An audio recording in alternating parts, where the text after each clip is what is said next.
Bismillahirrahmanirrahim. Assalamualaikum warahmatullahi wabarakatuh. Berita Al-Hijrah 14 Julai bersama saya Nazira Syaringat dan berikut tajuk utama malam ini. Nak tuntut insurans sanggup buat laporan palsu, dakwa disamun.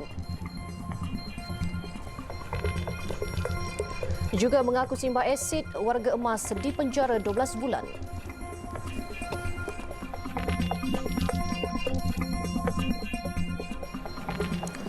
Akibat membuat laporan palsu, kononnya disamun, seorang suri rumah didenda RM1,800 oleh Mahkamah Magistrate Kuala Pilah Negeri Sembilan.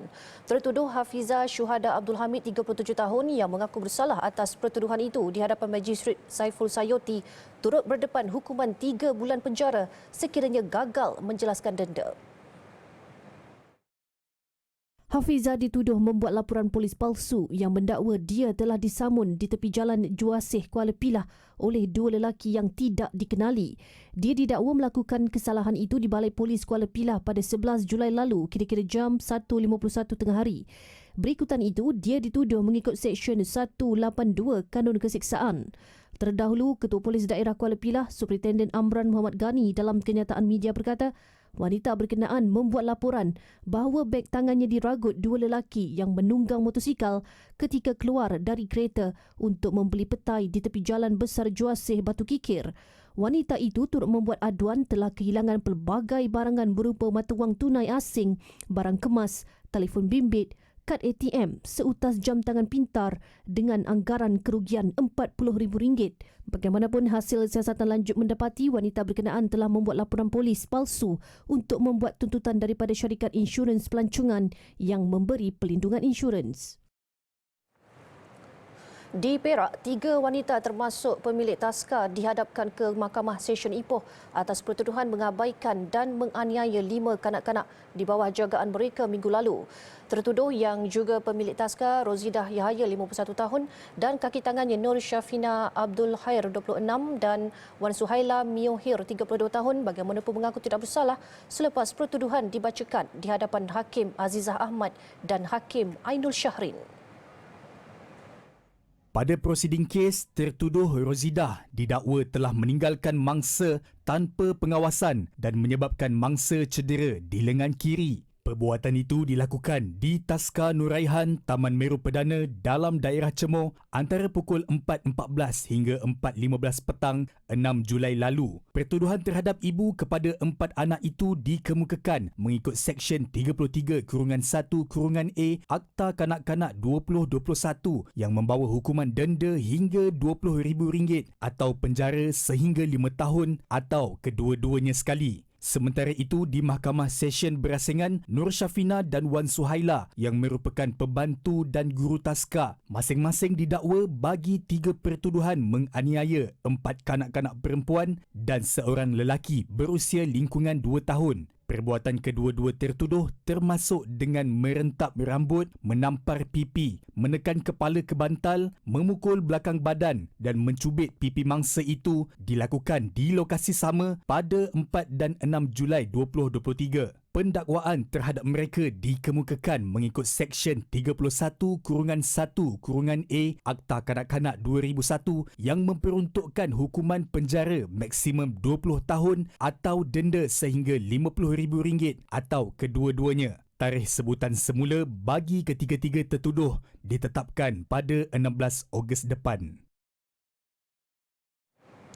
Sementara itu, di Selangor, seorang wanita warga emas yang disyaki menyimbah asid kepada pasangan suami isteri dihadapkan ke Mahkamah Magistrate Selayang hari ini.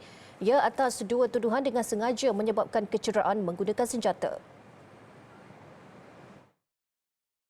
Tertuduh Saira Abdullah berusia 62 tahun tiba di pekarangan mahkamah kira-kira jam 9.15 pagi tadi dan dilihat menangis teresak-esak semasa diiringi anggota bagi pendakwaan. Semalam, pemangku Ketua Polis Daerah Gombak Superintenden Nur Arifin Muhammad Nasir berkata suspek akan didakwa mengikut Seksyen 324 Kanun Keseksaan kerana menyebabkan kecederaan menggunakan senjata. Warga emas terbabit menghadapi 2 pertuduhan mengikut Seksyen 324 Kanun Keseksaan yang boleh membawa hukuman penjara maksimum 10 tahun atau denda atau sebat atau kedua-duanya sekali. Wanita terbabit ditahan dalam serbuan di sebuah taman perumahan sekitar Rawang 5 hari lepas. Pada 4 Julai lalu, media melaporkan Saira bertindak menyimbah cecair dipercayai asid ke arah kedua-dua mangsa dari arah luar lift sebuah pangsapuri di Batu Cave sebelum melarikan diri. Kedua-dua mangsa mengalami kecederaan di bahagian bahu, pipi dan mata serta belakang bahu akibat insiden itu. Kejadian direkam kamera litar tertutup CCTV di pangsapuri terbabit. Dan pada hari yang sama, Saira dijatuhi hukuman penjara 12 bulan selepas mengaku bersalah atas tuduhan terhadapnya. Magistrate Chai Guan Hock memerintahkan penganggur itu dipenjara bermula tarikh tangkap iaitu 9 Julai lalu.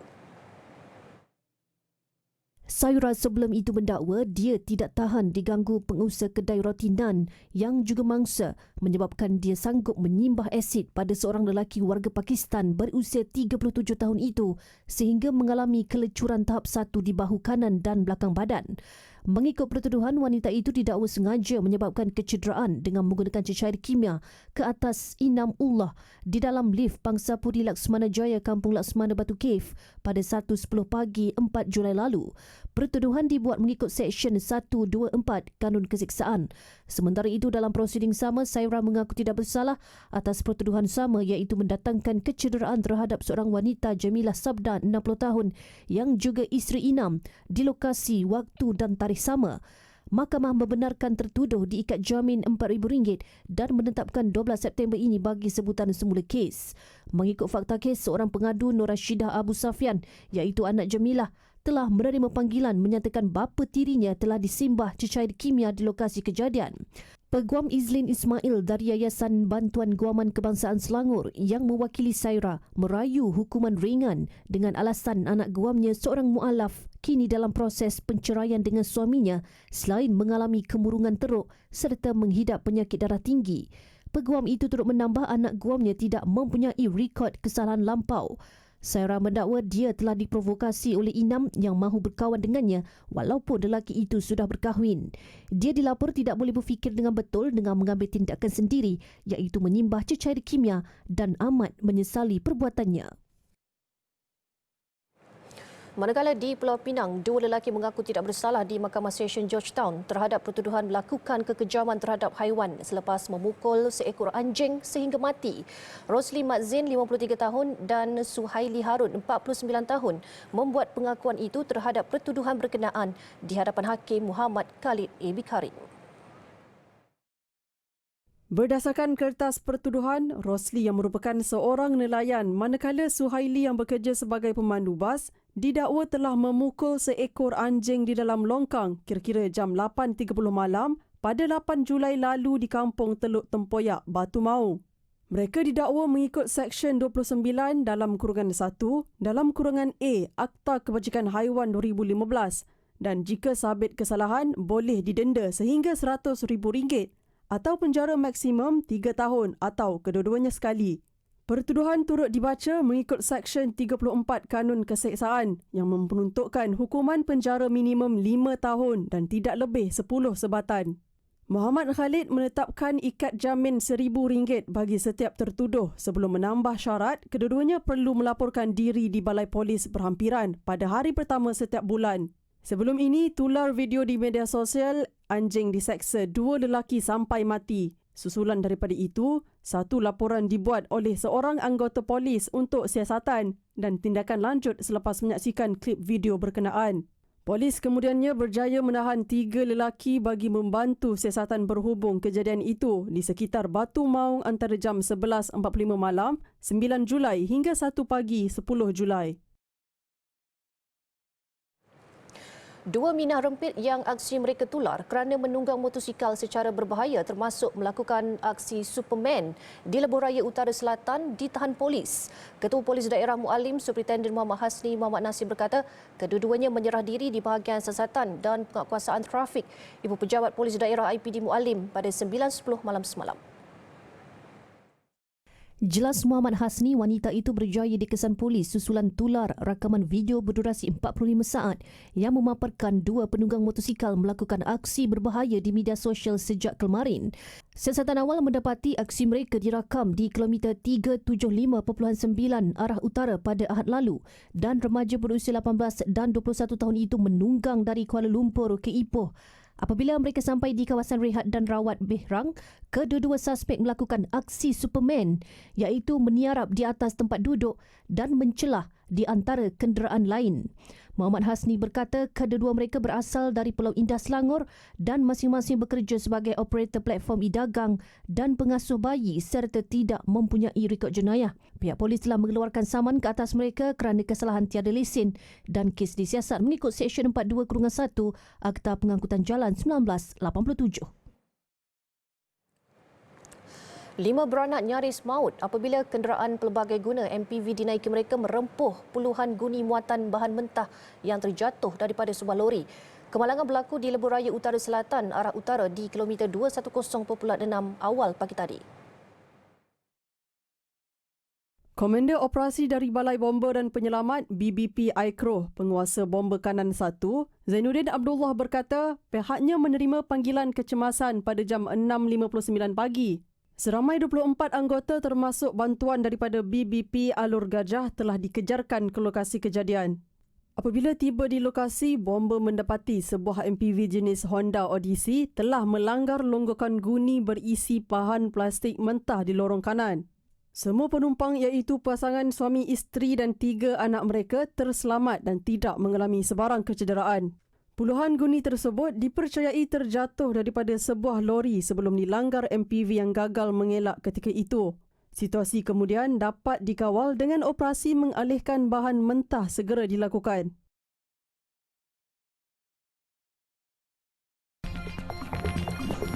Selepas ni, pelajar intern perlu dibayar minimum RM800.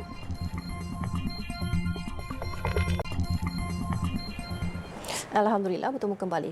Siri Jelajah Transformasi Al-Falah Malaysia Madani peringkat negeri Kelantan yang diadakan hari ini sehingga esok dimulakan dengan program ramah mesra bersama ulama Pondok Negeri Kelantan di Lubuk Tapah Pasir Mas petang tadi. Dan Siri Jelajah kemudian diteruskan malam ini dengan dialog Pelan Transformasi Al-Falah bersama Menteri di Jabatan Perdana Menteri Datuk Dr. Muhammad Naim Mokhtar dan warga hal ehwal Islam Negeri Kelantan. Bagi meninjau situasi di sana, kita bersama Hanan Abdul Rahman langsung dari Tanah Merah. Silakan Hanan.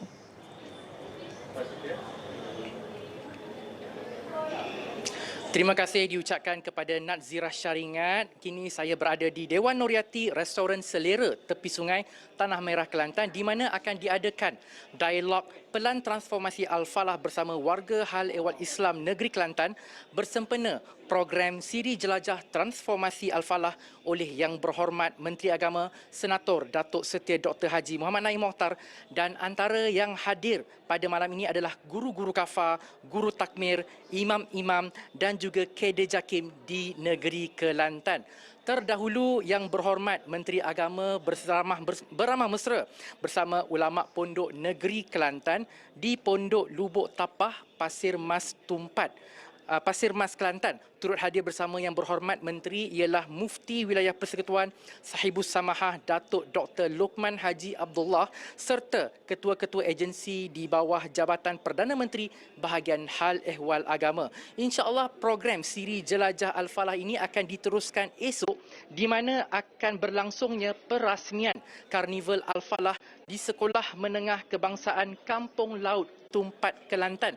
Dan antara yang menarik esok insya-Allah di Reruai TV Al-Hijrah, kita ada pencarian bakat TV Al-Hijrah. Jadi saya seru kepada warga-warga Kelantan yang berdekatan boleh hadir ke Reruai TV Al-Hijrah di Sekolah Menengah Kebangsaan Kampung Laut Tumpat Kelantan untuk hadir uji bakat.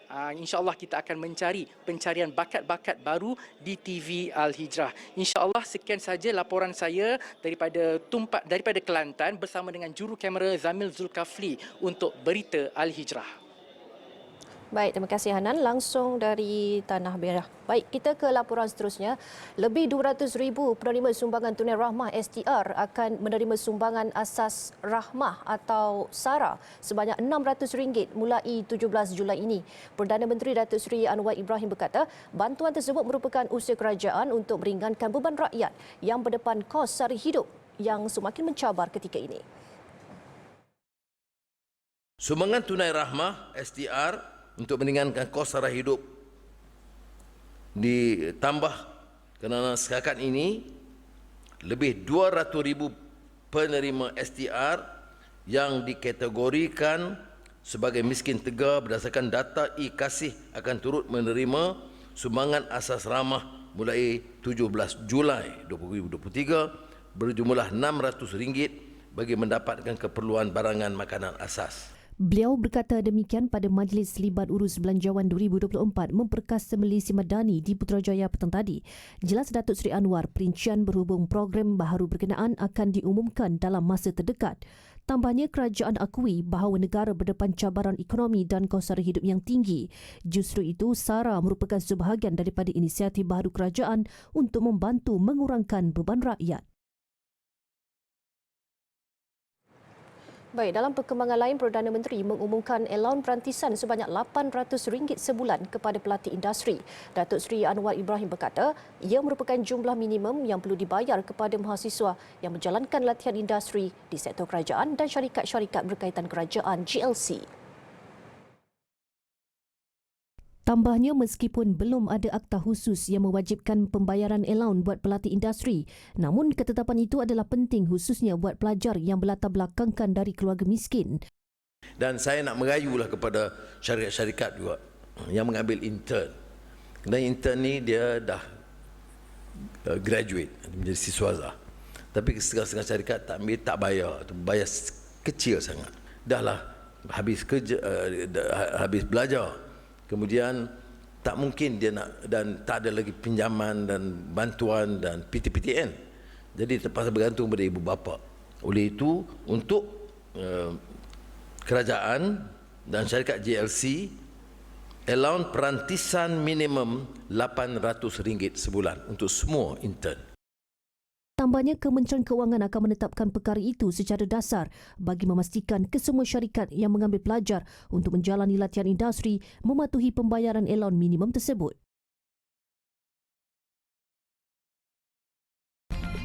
Selepas ni, 6 tan sirip ikan yu cuba diseludup ke Asia.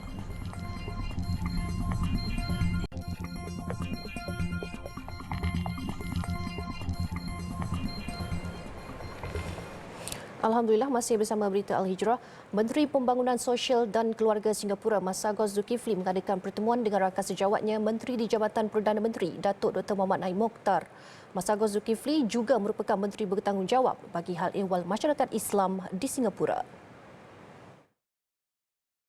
Dalam pertemuan tersebut, Datuk Dr. Naim telah membangkitkan perkara berkaitan perundangan dan kehakiman syariah termasuk isu-isu perkahwinan yang melibatkan antara warga negara khususnya Malaysia dan Singapura. Beliau juga telah mencadangkan supaya perkara ini dibawa dan dibincangkan dalam pertemuan tahunan tidak rasmi Menteri-Menteri Agama Negara Brunei Darussalam, Indonesia, Malaysia dan Singapura MABIMS pada November di Singapura. Selain itu, kedua-dua pemimpin bertukar-tukar pandangan khususnya dalam aspek pemerkasaan umat Islam di Malaysia dan Singapura. Datuk Dr. Naim telah berkongsi berkaitan pelaksanaan agenda membangun Malaysia Madani yang dilaksanakan Perdana Menteri termasuk Pelan Transformasi Hal Ehwal Agama menuju Malaysia Madani Al-Falah. Masagos turut berkongsi pendekatan dan kaedah yang telah diambil untuk membangunkan kecemerlangan masyarakat Islam di Singapura. Selain turut berkongsi pengalaman Singapura dalam aspek pengurusan masjid, wakaf dan lain-lain bidang pengurusan hal ehwal Islam. Laporan luar negara, Parlimen Thailand mengesahkan undian semula untuk jawatan Perdana Menteri akan berlangsung minggu depan selepas penggubal undang-undang yang dilantik junta tentera semalam tidak memberikan sokongan. Ia sekaligus melenyapkan peluang pemimpin nombor 1 parti Move Forward, Pita Limjaroenrat. MFP memenangi kerusi terbanyak pada pilihan raya yang berlangsung Mei lalu. Malah, parti itu mendapat sokongan luar biasa golongan muda yang mahukan pembaharuan progresif selepas 9 tahun Thailand ditadbir tentera. Namun, kempen di bawah jutawan yang juga lulusan Universiti Harvard itu ditolak kelompok senator yang menganggap ikrarnya untuk merombak undang-undang melarang menghina monarki Thailand sebagai keterlaluan. Undian dibuat hanya sehari selepas Badan Pilihan Raya Tertinggi Thailand mengesyorkan Mahkamah Perlembagaan menggantung tugas PITA sebagai ahli parlimen. Ia sekaligus menjadi isu yang dimainkan dalam kalangan senator yang menentangnya. Parlimen akan mengadakan undian kedua untuk memilih Perdana Menteri baharu pada 19 Julai ini. Enjin roket Jepun meletup ketika ujian hari ini. Pegawai yang bertugas menifatkan kejadian itu tamparan terbaru buat agensi angkasa negara matahari terbit itu. Epsilon S iaitu versi roket Epsilon di pertingkat yang gagal dilancarkan Oktober lalu meletup kira-kira 50 saat selepas enjin dinyalakan. Rakaman penyiar kebangsaan NHK menunjukkan tapak ujian di wilayah utara Akita terbakar dan kepulan asap tebal memenuhi ruang udaranya. Setakat ini, tiada laporan kecederaan daripada agensi penerokaan aeroangkasa Jepun JAXA. Punca letupan sedang disiasat. Program angkasa lepas Jepun telah mengalami beberapa halangan baru-baru ini, termasuk kegagalan pelancaran roket H3 perdananya pada bulan Mac. Polis Panama merampas lebih 6 tan sirip jerung yang dipercayai mahu dibawa ke Asia. 5 ditahan berkaitan perdagangan haram itu. Peguam Negara Javier Caraballo berkata kebanyakan sirip yang dirampas sudah dehidrasi dan sedia untuk dieksport. Sirip jerung itu didakwa menuju ke Asia. Sekilogram sirip boleh mencecah harga sehingga $1,000 Amerika. Pihak berkuasa mengesyaki bahawa sirip jerung itu dihantar dari Panama kepada seorang warga Cina yang membiayai aktiviti itu. Polis turut merampas sepucuk pistol dengan permit tamat tempoh dan dokumentasi pemindahan bank semasa operasi itu serta menemui pusat penyimpanan dan pembungkusan yang digunakan dalam perdagangan sirip. 5 yang ditahan itu akan didakwa dengan jenayah terhadap keselamatan kolektif dan alam sekitar.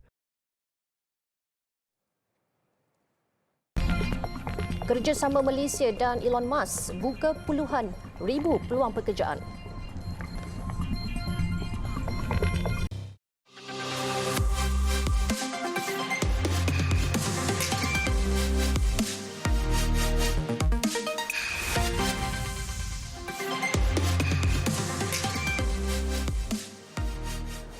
Laporan BI Niaga, Kerajaan Malaysia akan jalin kerjasama dengan pengasas dan ketua pegawai eksekutif Tesla Incorporated dan SpaceX, Elon Musk. Perdana Menteri Datuk Seri Anwar Ibrahim berpandangan kolaborasi itu mampu membuka puluhan ribu peluang pekerjaan di negara ini, khususnya dalam sektor tenaga mahir. Jangkaan itu berdasarkan persetujuan pengasas syarikat gergasi dunia itu untuk melabur di negara ini sekaligus akan membuka ibu pejabat Tesla Incorporated di Cyberjaya seperti mana yang dimaklumkan Elon Musk kepadanya dalam persidangan secara maya yang berlangsung sekitar 25 minit pagi tadi. Membina ekonomi berteraskan inovasi dan pengetahuan. Perbincangan saya dengan Elon Musk pagi tadi umpamanya ada kaitan. Bagaimana beberapa syarikat tempatan punya keupayaan untuk bersama dan tidak diberikan tumpuan, galakan dan dukungan yang lebih, dan ini harus kita berikan perhatian. Kemudian upaya dalam ekonomi Islam yang mencecah lebih $1 trilion dan juga jaguh PMKS serantau. Melalui kerjasama itu juga katanya ia dapat mengukuhkan lagi aliran ekonomi negara sekaligus dapat memberi keyakinan kepada pelabur asing untuk melabur di negara ini. Selain itu, beliau memaklumkan Musk turut bersetuju menjalin kerjasama dengan kerajaan melibatkan syarikat SpaceX miliknya dalam perkhidmatan satelit Starlink serta kenderaan elektrik EV. Malah 3 syarikat Malaysia akan terlibat dalam projek bersama SpaceX. Datuk Seri Anwar berpandangan pertemuan dengan syarikat gergasi itu merupakan perkembangan yang cukup baik kepada negara terutama dalam bidang EV. Terdahulu pertemuan maya Perdana Menteri yang bermula jam 9.30 pagi itu turut disertai Menteri Pelaburan, Perdagangan dan Industri Tengku Datuk Seri Zafrul Abdul Aziz dan Menteri Komunikasi dan Digital Fahmi Fazil. Beliau memaklumkan pertemuan dengan Musk akan diadakan dalam masa terdekat bagi meneroka cara untuk syarikat kenderaan elektrik utama itu menambah pelaburan di Malaysia.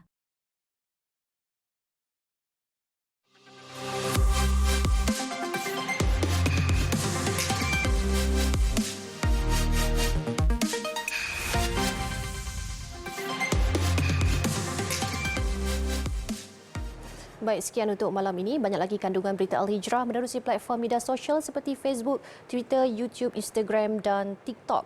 Dan jangan lupa alhijrahnews.com untuk laporan berita dalam dan luar negara serta artikel eksklusif. Buat penduduk Pantai Timur, jangan lupa sertai siri jelajah transformasi Al-Falah Malaysia Madani peringkat negeri Kelantan yang sudah bermula hari ini di Pasir Mas dan malam ini di Tanah Merah, manakala esok di Kota Baru. Baik, saya Nazira Syarah ingat, satukan ummah dengan ilmu bagi memperkasa Malaysia Madani. Assalamualaikum dan selamat malam.